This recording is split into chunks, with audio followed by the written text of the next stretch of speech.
தந்திரமா இங்கே என்ன பண்ணுறாங்க, சக்திவேலு போலீஸ் ஸ்டேஷனில் போயிட்டு எங்கள் வீட்டு நகையெல்லாம் திருடிட்டு போயிட்டான் இந்த பாண்டியன் பையன் கதிர் அப்படின்னு சொல்லி கம்ப்ளைண்ட் கொடுத்துட்றாங்க.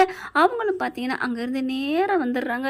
ஒருத்தர் கம்ப்ளைண்ட் கொடுத்துட்டா போதுங்க, அவங்க என்ன எதுனா பார்க்குறதில்ல, அப்படியே ஒன்று வந்துடுறது. வந்துக்கிட்டு கதிர் கதிர் அப்படின்னு கத்துறாங்க. உள்ளுக்கு இருந்து எல்லோரும் வராங்க. போலீஸை பார்த்தோன்னே அள்ளு விடுது. அப்படியே பார்க்குறாங்க ராஜி, எதுக்கு போலீஸ் ஏன் வரணும்? அங்கே பார்த்தா சக்திவேலும் வர்றான். சக்திவேலை பார்த்துட்டு இவன் என்ன புதுசாக பண்ணியிருக்கான்னு தெரியலையே, இல்லை உங்கள் பையனை வெளியில் எடுக்கிற விஷயமா எதுவும் வந்திருக்கானா அப்படின்னு சொல்லிட்டு, என்ன சார் விஷயம் என்ன அப்படிங்கிறாங்க. நம்ம பாண்டியன், கதிர், செந்தில், சரவணன் எல்லாருமே. அப்போ தான் அந்த போலீஸ் சொல்கிறாங்க, என்ன சார் ஒன்றுமே தெரியாத மாதிரி நடிக்கிறீங்க சார், உண்மையிலே சொல்லுங்கள் சார், என்ன சார் விஷயம் அப்படின்னு கேட்கல. பார்த்தா உங்கள் பையன் கதிர் யார் அப்படிங்கிறாங்க. ஓ இவர் தானே, நல்லா தெரியுமே அப்படின்னு சொல்லிட்டு, என்னப்பா என்ன அவங்க வீட்டு நகையை தூக்கிட்டு வந்துட்டதா இங்கே இவர் வந்து கம்ப்ளைண்ட் கொடுத்துருக்காரே அப்படிங்கிறாங்க. சார் நான் எப்போ சார் அங்கேருந்து தூக்கிட்டு வந்தேன், நான் அதெல்லாம் இல்லையே சார் அப்படின்னு கதிர் எவ்வளோ சொல்கிறாங்க. சார் இவன் தான் சார் தூக்கிட்டு வந்து இங்கே பாருங்கள் சார், ஆதாரத்தை கொண்டு போய் விற்க பார்த்துருக்காங்க அப்படிங்கிறாங்க. சார் அப்படியே ராஜிக்கு தெரியுது, ஐயோ இப்போ எல்லாம் நம்ம மேலையில் வரப்போகுது, நம்ம பண்ணது இப்போ கதிர் மேலையில் பழி வரப்போகுதே அப்படின்னு சொல்லிட்டு, சார் அது வந்து சார் அப்படின்னு வராங்க. கதிர் இருந்துட்டு, இருங்க நான் இந்த நகையை தூக்கிட்டு வந்தேனா அப்படிங்கிறாங்க. இங்கே பாருங்கள் இவங்க விற்க போன இடத்துல கையங்களவமாக பிடிச்சிட்டு வந்துட்டேன் அப்படின்னு சொல்லிட்டு நகையை காமிக்கிறாங்க. அப்படியே ராஜிக்கு தூக்கி போடுது. கதிர் பார்க்குறாரு, என்ன ராஜி இது, நீ அவங்ககிட்ட கொடுத்துட்டே இல்லை, கொடுத்ததுக்கப்புறம் அவங்க ஏன் இப்படி பண்ணுறாங்க அப்படிங்கிறாங்க. நான் அடிக்காதையா அப்படின்ட்டு, சார் இவன் தான் சார் என் நகையை களவான்ட்டு போயிட்டான், நீங்கள் கண்டிப்பாக அரெஸ்ட் பண்ணி போங்க சார் அப்படிங்கிறாங்க. இங்கே பாருங்கள் சார் அவன் விற்றதுக்கான பில் இங்கே பார்த்தீங்களா அப்படிங்கிறாங்க. சார் அவன் அதெல்லாம் இல்லை சார், இவர் போய் சொல்கிறாரு, எனக்கு அதெல்லாம் தெரியாது, நான் ராஜிக்கிட்ட சொல்லிவிட்டு அந்த நகையை கொடுக்க சொல்லிட்டேன் அப்படிங்கிறாங்க. கம்ப்ளைண்ட் கொடுத்துட்டாங்க வாங்கயா அப்படிங்கிறாங்க. பாண்டியனுக்கு தலையும் புரியலை காலும் புரியலை. இங்கே கோமதி என்னடா நடக்குது இங்கே அப்படிங்கிறாங்க. அதெல்லாம் ஒன்றும் இல்லைம்மா, நான் அப்புறம் பேசிக்கிறேன் அப்படிங்கிறாங்க. என்னடா அப்படிங்கல, இல்லை அது வந்து கல்யாணம் பண்ணிட்டு போனோம்ல, திருச்செந்தூரில் கல்யாணம் பண்ணோம்ல, அன்னைக்கு அந்த நகையை தூக்கிட்டு ஓடி போயிட்டான், அந்த நகை விஷயமா நாங்கள் கம்ப்ளைண்ட் கொடுத்துருந்தோம்ப்பா, அவங்க தான் பாதி நகை கிடச்சிருச்சுன்னு வந்து கொடுத்தாங்க, அந்த பாதி நகையும் நான் இங்கே கொடுக்க சொல்லிட்டேன் ராஜிக்கிட்ட, அவளும் கொடுத்துட்டா, இப்போ அவங்க அந்த நகையை கொண்டு வந்துட்டு நான் திருடிட்டேன்னு சொல்லி கம்ப்ளைண்ட் கொடுத்துருக்காங்க, எனக்கு என்னன்னு தெரியல டேடி, தெரியலப்பா அப்படிங்கிறாங்க. சரின்னு சொல்லிட்டு அரெஸ்ட் பண்ணி கூப்பிட்டு போயிடுறாங்க. அங்கே பார்த்தீங்கன்னா ராஜி எல்லாரும் அலறி அடிச்சுட்டு ஓடுறாங்க. அங்கே முத்துவேல் சக்திவேல் எல்லாம் போயிடுறாங்க. என்னடா எங்கள் நகையை ஒன்றுமே பண்ணலை, எதுவுமே தெரியாதுன்னு சொல்லிட்டு இப்போ நகையை விற்றுதீங்க பார்த்துருக்கீங்களா அப்படின்னு சக்திவேல் கத்துறாங்க.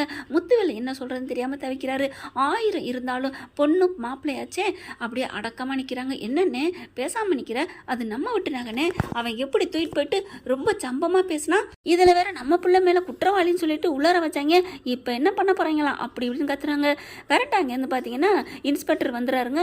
இவர் எஸ்ஐ தாங்க இந்த மாதிரி அரெஸ்ட் பண்ணி கூட்டி வந்தது. பார்க்குறாங்க இன்ஸ்பெக்டர் பார்க்குறாங்க.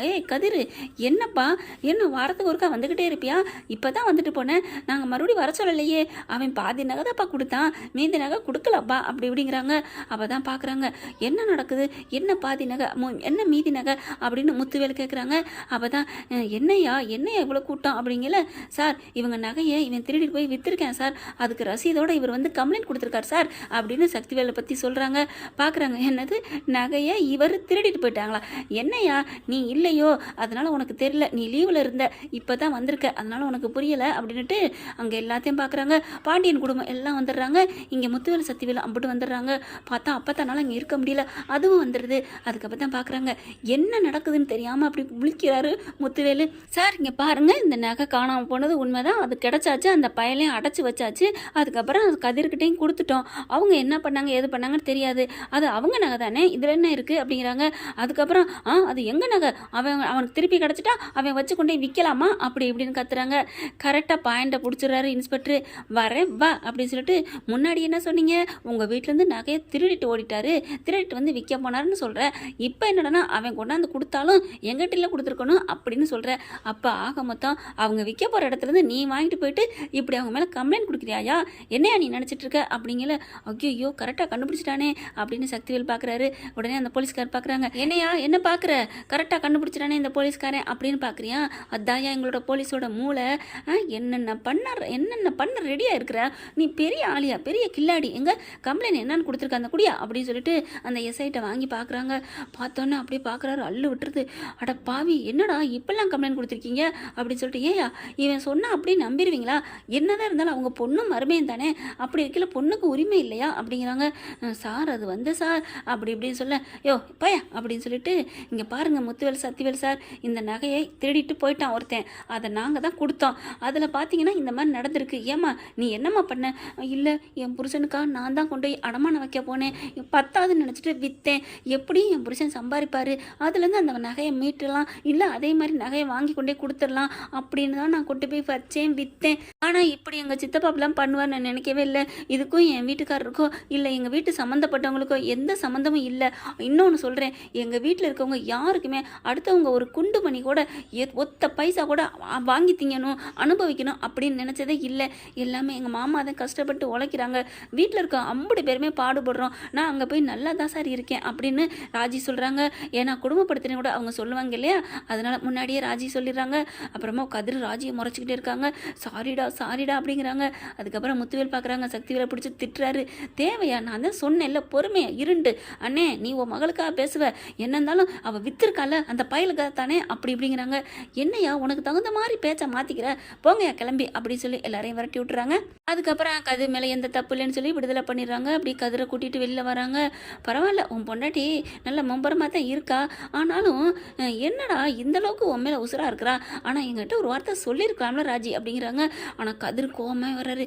என்னடா ஏன்டா ஒரு மாதிரியா வர்ற அப்படின்னு கேட்கல, எனக்கு ராஜி மேலே செம்ம கோவத்தில் இருக்கேன், இருக்கட்டும் அவளுக்கு வச்சுக்கிறேன் கச்சேரி அப்படின்னு வீட்டுக்கு வரட்டும் அப்படிங்கிறாரு. ராஜி பாவங்க அப்படியே பயந்து பயந்து வருது. ஐயோ ரூமுக்குள்ளே போய் வச்சு என்ன பண்ண போகிறேன்னு தெரியலையே, அவனுக்கு தெரியாமல் நான் நகை விற்க போனது தப்பு தான், அவன் கோவமாக திட்ட போகிறானா இல்லை கலாய்ச்சி திட்ட போகிறானா இல்லை ஊடலில் திட்ட போகிறானான்னு புரியலையே அப்படின்ட்டு இருக்கல. அப்போ தான் வந்து ராஜியை திட்டுது, ஏண்டி இப்படி பண்ணினேன் அப்படின்ட்டு. என்ன அப்பத்தா நான் என்ன பண்ணேன் அப்படிங்கிறாங்க. உன் புருஷனுக்கு ஏதாவது வேணும்னா நீ ஏன்ட்ட கேட்கக்கூடாதடி, ஏன்ட்ட இருக்குடி, எங்கள் அப்பா ஆத்தாவனு சும்மாலாம் விடலடி, அந்த காலத்துலேயே எனக்கு 50 பவுன் போட்டு கட்டி கொடுத்துருக்காங்க, அப்படியே பெட்டியில் பத்திரமா வச்சிருக்கேன்டி, எல்லாம் பிள்ளைக்கு கொடுன்னு சொன்னாங்க, நான் என் பேத்தையை கொடுக்குறேன்டி வச்சுக்கடி. ஐயா பேரா உனக்கு தரையா, உன் அம்மாவுக்கு சேர வேண்டிய நகை தான் நான் தரேன், கொண்டு போய் வச்சுக்கையா அப்படிங்கிறாங்க. ஐயோ தாயே அம்மாச்சி வேணாமாச்சி, எங்களுக்கு அடுத்த ஒரு காசு வேணவே வேணாம் அப்படிங்கிறாங்க. அதை பாண்டியனும் கோமதியும் பார்த்துட்டு நல்ல பிள்ளையா வளர்ந்துருக்கடா கதிர், உன்னை நினச்சா எனக்கு பெருமையாக இருக்குடா அப்படிங்கிறாங்க. அதுக்கப்புறம் அம்மாச்சியை பார்க்குறாங்க. நாங்கள் கிளம்புறோம் அப்படின்னு கிளம்புறாங்களா. முத்துவேல் ஒரு மாதிரியா பார்க்குறாரு. அப்படி மன்னிப்புன்னு பாண்டியனையும் கதிரையும் பார்த்து ஜாடையிலே கண்ணாலே கேட்குறாங்க. அவங்களும் பரவாயில்ல அப்படிங்கிற மாதிரி ஜாடையில் சொல்கிறாங்க. அப்புறம் கோமதி பாண்டியன் குடும்பம் எல்லாரும் இங்கிட்டு வந்துடுறாங்க. கடைசியாக மண்ணக்க வந்தது என்னமோ நம்ம சக்திவேல் பிள்ளை தாங்க. வீட்டுக்கு வந்துட்டு செம்மத்தியாக திட்டி தீக்குறாரு இங்கே முத்துவேலு. தான் தம்பியும் தான் தம்பி பிள்ளையும் என்னன்னே ஓவராக ரொம்ப பேசுகிறீங்க அப்படின்னு எப்பவும் போல பேசட்டே நிறுத்துடா, எவ்வளோ பெரிய கேவலமான வேலை பண்ணியிருக்கிற, அவங்க என்னடா பண்ணாங்க, அவளுக்குன்னு போட்ட நகை தானே, என்னவோ பண்ணிட்டு போகிறான்னு விட வேண்டி தானே, உனக்கு என்ன அப்படின்னு. அண்ணே சபாசுனே சபாசு, அவளுக்குன்னு போட்ட நகையா? ஆமாடா அவன் நகை, அவள் என்னமோ பண்ணிட்டு போறா, 1000 இருந்தாலும் அவள் எனக்கு பொண்ணு, அவள் எப்படி வேணாலும் போகட்டும்னு நான் விட முடியாதுடா. எவ்வளோ ஒரு கேவலமான வேலை செய்கிறான் உன் பையன், அவனையே நீ விட்டு கொடுக்க முடியாமல் எப்படிலாம் கஷ்டப்பட்டு பிள்ளைய வெளியில் எடுக்கணும்னு நினைக்கிற.